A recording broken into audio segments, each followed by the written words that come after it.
चलिए, तो यहाँ पर आप लोग समझिए, पहला की थ्योरी ऑफ एक्सरसाइज 1.1। अब यहाँ पर कह रहा है प्रश्नवाली 1.1 का जो थ्योरी में पहला है कि मौसा क्या है, CF क्या है। तो देखिए कह रहा है कि वह महत्तम संख्या। देखिए इसे आपको क्या जानने से फायदा है, इसको जानने से एक बड़ी फायदा है कि जब आप केसी सिन्हा या कोई अन्य प्राइवेट बुक बनाएंगे तो उसमें आप पूछ देगा कि 18 और 32 सैनिक जो है एक स्तंभ से प्रवेश कर रहे हैं, तो उनके स्तंभों की अधिकतम संख्या क्या होगी। स्तंभों में प्रवेश कर रहे हैं तो स्तंभों की अधिकतम संख्या, तो आपसे अधिकतम संख्या पूछ दिया तो समझ लिया आपसे क्या पूछ रहा है निकालने को। तो जिस प्रश्न में कहाँ ध्यान है, जिस प्रश्न में आपसे महत्तम या अगर अधिकतम पूछता है तो समझ लीजिए कि हमें क्या ज्ञात करने को बोल रहा है। अब बताइए कि अगर इसके बारे में आप नहीं जानेंगे तो आपको महत्तम और अधिकतम पूछ दिया तो आप नहीं जान पाएंगे कि हमें क्या करना है। लेकिन महत्तम से फायदा क्या है कि ई जहाँ लिख देगा वर्ड एक मतलब मौसा ज्ञात करना है।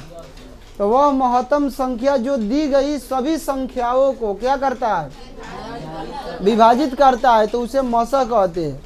मौसा का पूरा नाम क्या होता है, तो म से महत्तम, म से क्या होता है महत्तम, और स से क्या होता है समापवर्तक होता है।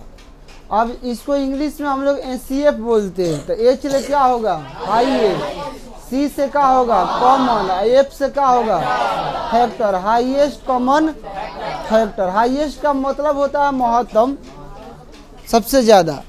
कॉमन फैक्टर माने समापवर्तक, जो दोनों में सम हो मिले।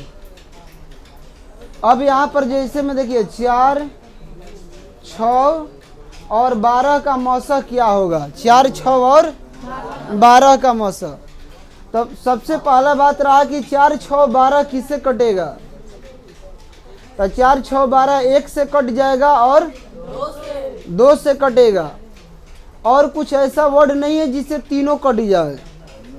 तो इसमें सबसे अधिक कौन है, तो इसीलिए इस तीनों का मौसा कितना आ गया। अब इसका बताइए कितना होगा, 3 इसलिए होगा क्योंकि इसका एक से भी सब कट जाएगा, 3 से भी सब कटेगा, तो 3 सबसे अधिक हो गया, तो इसका मौसा क्या होगा ई। देखिए किससे कटेगा, 1 से भी कट जाएगा, 2 से भी कटेगा, 3 से भी कटेगा, 6 से भी कटेगा। तो ये कट रहा है ढेर संख्या ले, लेकिन महत्तम कौन है इसमें, तो इसीलिए इसका मौसा 6 होगा। अब आ गया समझ में। तो वह महत्तम संख्या जो दी गई सभी संख्याओं को विभाजित करता है, तो उस महत्तम संख्या को मौसा कहते हैं। क्या कहते हैं, कोई दिक्कत, कोई डाउट, यानी नो डाउट। चलिए, तो आज का जो क्लास है आप लोग का इतना ही रहेगा।